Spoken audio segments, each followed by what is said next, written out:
Today we're talking about my top candidates to break out for 2020, plus huge news coming out of Kansas City with one of my favorite players in the NFL coming right up.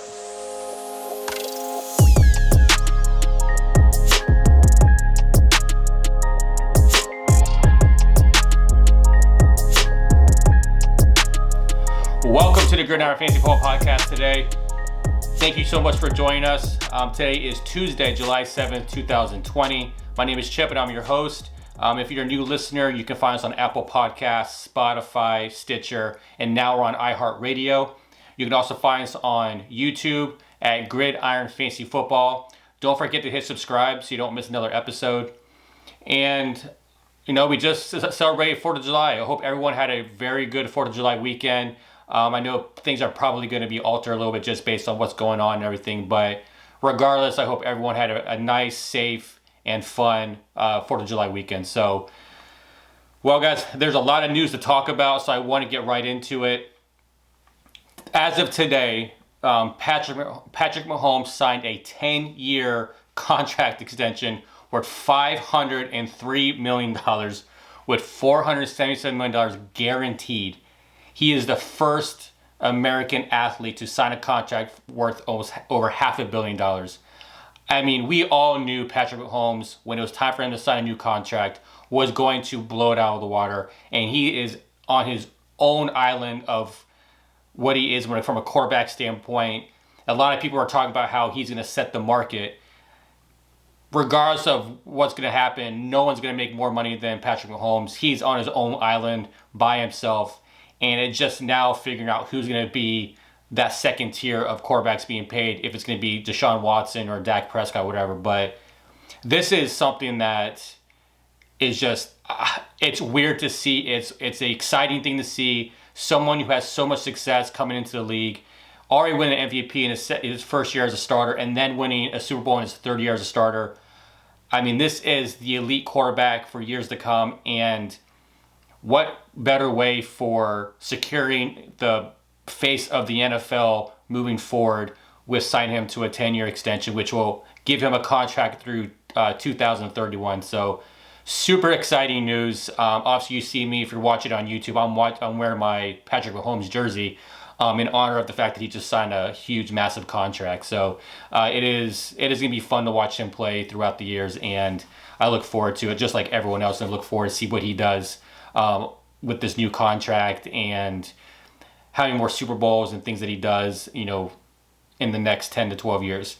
But on the flip side, we're on this high of Patrick Mahomes signing this massive contract.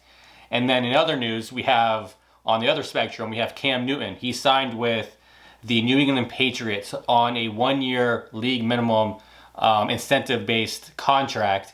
And it's just crazy to see a starter in the league who won the MVP, went to the Super Bowl, has success in the league, where he's signing a veteran minimum contract compared to somebody who's ascending upwards in Patrick Mahomes, who has exceeded every expectation. But I think Cam Newton's going to be good in New England. It's going to be weird to see the dynamic between him and Belichick, but I do think that they'll find a way to make it work. He's a different quarterback than Tom Brady, obviously. He's a different personality. He brings a different persona with him. But I think, in essence, I think that he'll win the starting job, and he'll be an interesting, prospect going into the drafts this year to kind of see where he'll go. But I personally don't see him not starting for New England. I think you bring him in to fight for the starting position, and then I think ultimately he'll get it. I think he's just too good and too talented to not be the starter this year in New England. And then we have Browns tight end David Njoku has requested a trade before training camp.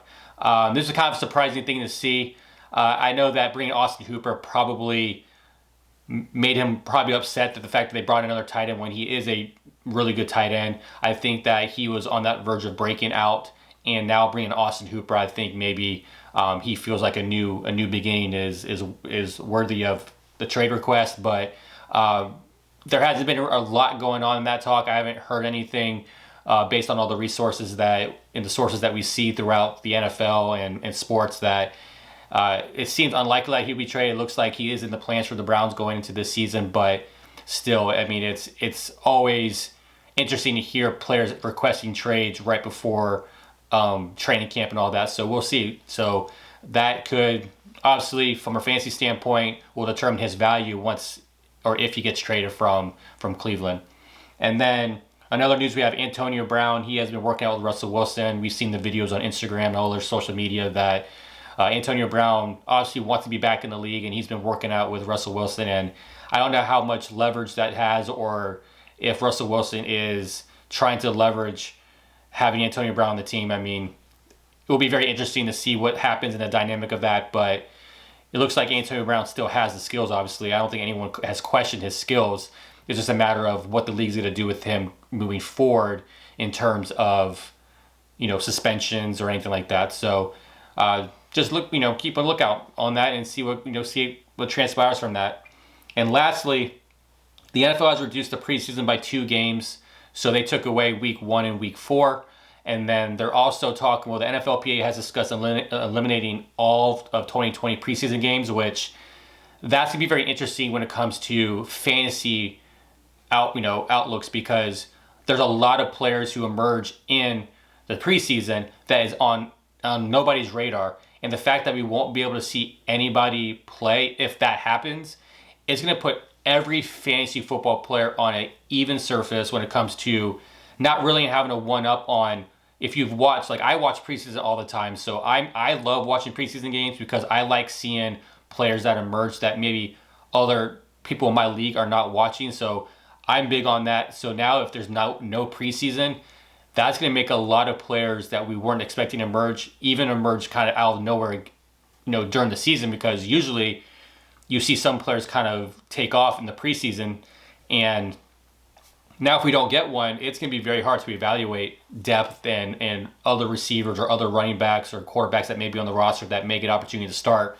It'll be very interesting. So that's that's the news, and pretty crazy week of what's going on in the NFL. So today we are talking about my 2020 breakout candidates. And right now, I've chosen to do 2 at each position, and I'm going to go ahead and jump right into it and actually start with my quarterbacks. If you have listened to some of my other podcasts and watched on YouTube, some of these players are probably going to be repeated, because I would kind of hint here and there that I think certain players would break out and emerge this season. So my first quarterback that I think will break out this year, I know it doesn't seem like a reach of a pick, but I have Kyler Murray being one of the breakouts this year. Now, last year he finished the season as QB8. He threw for 20 touchdowns. He threw for 3,277 yards and rushed for 544 yards with 4 rushing touchdowns. Now, I do think that my 2 quarterbacks that I chose for breakout this year could potentially be MVP candidates. I know with Kyler Murray, it doesn't seem that outlandish to say that, but I do think that there's potential. I mean, I love Murray this year. I just think when you have Kenyan Drake, you have Larry Fitzgerald, you have Christian Kirk, and then you add DeAndre Hopkins to the roster, and now you're going to have a full season to play with all these weapons. I mean, I think Murray's going to have a great sophomore season. And he is so accurate in throwing the ball. I love where he can place the ball, and it just makes that more of a difference when you see someone who can rush like he can rush, can throw as accurate as he can throw, and just extend the plays. I mean, he's definitely going to break out this year. I can see him possibly he could be an MVP candidate this year. He could be the 3rd quarterback in a row that are second-year quarterbacks making it and winning the MVP. I think that he has potential to have a Lamar Jackson season. So we'll see. I mean, he was top 4 in rushing last year amongst quarterbacks. I think that he is a good passer. I don't think you're going to see him rush for yards like Lamar Jackson did. But I think that you're going to see a huge improvement in that offense. The only downside to Kyler Murray this year is the fact of the matter is that he got sacked 48 times last year. So unless they can shore up that offensive line, I just hope that he does other things that help with the sack total. And I think if he's able to obviously minimize the sack total, he's going to definitely emerge in more rushing yards or whatnot. So hopefully he can extend the plays a little bit more and limit the sacks. Now my number 2 breakout quarterback I have is Drew Lock. Now this may be a very unpopular pick. However, Drew Lock has breakout potential this year. I think him breaking out has gained a lot of steam. I think after the draft and after free agency and all that stuff, I think we've seen the Broncos do a very good job on putting talent around him. And now last year he only started 5 games, so he ended as the quarterback 37. But if you stat out his season throughout 16 games, he would have thrown for 3,264 yards, so pretty much identical to Kyler Murray. And he would have had 22 touchdowns, which would have had more than Kyler Murray. And then he had 9 interceptions, which, that's not a bad ratio from touchdowns to the interceptions. And then he did have 230 yards rushing, which Drew Lock is not a rushing quarterback. But the fact of the matter is that when you add the talent that they've added around him and you see a small sample size of what he did last year, Drew Lock is definitely going to exceed his ADP. I mean, you have already in the offense, you have Cortland Sutton, you have Noah Fant, then you add Jerry Jeudy, then in free agency, you add Melvin Gordon to the backfield alongside Phillip Lindsay. I mean, this offense has a chance to explode. I mean, they definitely will be I think they have a chance to be a top 10 offense. I mean, they added Pat Shurmur to the offensive coordinator position. This is like I said, it may be like an unpopular pick, but I do think that Drew Lock can definitely raise some eyebrows this year on how he plays and what he does this year. I think he is one of those guys where, we didn't know Carson Wentz in the second year it was going to blow up like he did. I just think there is a lot of potential with Drew Lock, if he's healthy, to break out and definitely blow his ADP out of the water. So it's going to be interesting to see. I have Drew Lock on a lot of my radars and my redraft leagues. I really want to get Drew Lock as I play in a lot of 2 quarterback leagues. I have no problem having Drew Lock as my cheap QB2, or maybe even have him on my bench as my 3rd quarterback, just for depth. So definitely someone to look at if you're looking to try to find and try to draft a lot of like high-end players in the running back and receiver position and try to wait on a quarterback. Now, this is if you're in a 1 quarterback league. It definitely will make a difference if you're able to just hold back a little bit, fill your roster as much studs as you can, and then add someone like Drew Lock. I think he has a potential of a great season. Now moving on to my running back position. For my 2 running back breakouts this year, the first one I'm going to acknowledge is I'm going to put Miles Sanders as my number 1 breakout this year. Last year he was the RB15. The Eagles had a pretty decent rushing offense. They finished the season 11th in the rush, in the NFL in rushing offense. Miles Sanders definitely had an up and down season, but he really emerged in December. He tallied 80 rushing attempts for 380 yards and 2 touchdowns. He also added 23 receptions for 170 yards and 2 touchdowns. Now, like I said before, he started the season really slow because Jordan Howard was still there. And once Jordan Howard got injured, you saw Miles Sanders really exceed in being that starter. He's also an excellent receiver. He definitely had the targets where he also had 8.2 yards per target. Now, if he gets the workload, then he's going to be an RB1 this year. But you're not going to have to draft him as RB1. You'll probably see him fall to being somewhere, maybe fringe RB1. So you can see him being one of the later running backs being taken. But the potential is there for him to break out. And I think that it's definitely without question, he was one of the biggest winners in the NFL draft because the Eagles were talking about adding a running back in the draft. And the fact that they didn't draft anybody was a huge clue that he was going to be the number 1 running back. But then there had been talks in free agency, as well, or adding somebody later on in training camp to kind of add some depth to the running back position, which is concerning because you never want to see a running back like Miles Sanders get any workload taken away from him.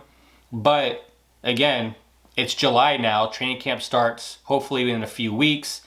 And there hasn't been nothing, no signings or anything like that. So I think regardless, he's going to have a breakout season. And I'm really excited to try to get him on my roster as well. Now, my number 2 running back I have is Kenyan Drake. Kenyan Drake last year was the RB17. Now, just like the Eagles, the Cardinals had a top 10 rushing offense. Now, Drake was traded from Miami to Arizona at the trade deadline, and now that you see David Johnson is no longer in the picture in Arizona, the backfield belongs to Drake. He came on strong last year and won a lot of people fantasy championships. He averaged 27.5 points in the fantasy playoffs. In the 8 games he played with Arizona, he averaged close to 80% of the snaps. He's a good runner, and he can contribute in the pass game with, he had 50 receptions last year. I wouldn't be surprised if you see Kenyan Drake with the workload that he was getting at the end of last season. If you map that out between 16 games in that offense, I definitely can see Drake creeping into the top 5 in running backs this year. Especially on now being in that system for a second year, having Kyler Murray there for a second year. Just, you would hope that everything in the running back position, in the running back position, but also with the Arizona as the offense, everything should be clicking, and I think they're going to have a really good season. Now on to my wide receivers. Now for my wide receivers, I have, at my number 1 breakout for this year, I have Calvin Ridley. I know a lot of people are talking about Calvin Ridley, but he is going to just burst into the scene this year and be a wide receiver 1. Now last year he was the wide receiver 27. This is Ridley's 3rd year in the league. I just have a feeling that Ridley's going to have a Chris Godwin type season. For some reason, it just seems like it's his time to shine, and he's going to be that next guy who's going to break out at the wide receiver position. And I can see him finishing, like I said, in the top 10. He has averaged 92 targets each year he's been in the league. But also last year, he did have 93 targets last year, but last year he missed 3 games due to an injury. So if he plays a full season, if he had played a full season last year, he was projected to end the season as a wide receiver 14. So he's not far off if he's able to stay healthy. So you talk about Austin Hooper leaving, Devontae Freeman leaving. That's a lot of targets that need to be added to either my tight end that I'm going to bring up or to Calvin Ridley. His target share is definitely going to increase. He's a number 2 wide receiver in a high-powered passing offense. He's going to get 120 targets without a doubt. He will be drafted as a wide receiver 2, but he will end as a wide receiver 1 this year. Calvin Ridley is a huge, huge value this year. So if you're concerned about you miss out on the top guys at the wide receiver position, just know there's Calvin Ridley out there, and you can get wide receiver 1 production out of him. Now, my number 2 receiver I have is DK Metcalf. And last year, he was wide receiver 33. Now, we all know Metcalf is a freak of nature at the wide receiver position. We all saw last year, we saw A.J. Brown and DK Metcalf before the season started, just how they both look like Batman. It is ridiculous on how big these guys are. And, last year, DK Metcalf did start off the season pretty slow. He didn't really he didn't have a lot in his route tree. He definitely was kind of a 9 route type of player, a slant route type of receiver. But however, as you saw the season progress, you saw Metcalf running more types of routes. He usually solely lines up on the left side of formations, but you did see him do a couple, he did move over to the right of the formation. Not as much as the left, obviously, but he definitely was moving around a little bit more. I do think the Seahawks will find a way to move him around more this year where he's not solely just on the left side. He has a huge presence near the red zone. He led the league last year with 19 red zone targets. So that's a huge thing for value for fantasy wide receivers, especially if you're trying to get some type of breakout or sleeper, is how are they used? And DK Metcalf, it will be used in the red zone. So really look at DK Metcalf as somebody that you can get late, but also give you hopefully borderline wide receiver 1 potential. He's going to continue to be the number 1 red zone target for the Seahawks. I can't see that changing.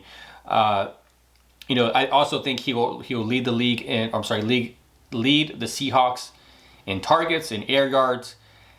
I just think he has the potential to get over 100 targets and then over 1,000 yards. That seems If he had turned more of the red zone targets into touchdowns, he definitely would be considered a lot higher on our rankings. But he's a guy that they do have Tyler Lockett. They did bring in Philip Dorsett, so there's other things out there, but they just don't have the physical presence that DK Metcalf does. So I think that's going to be Russell Wilson's go-to target next year.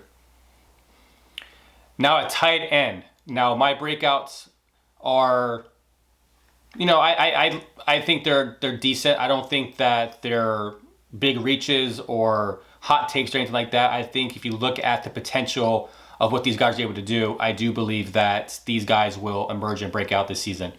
My number one breakout for this season is Hayden Hurst. Last year he was the tight end 34. He had 30 receptions on 39 targets for 349 yards and 2 touchdowns last year. He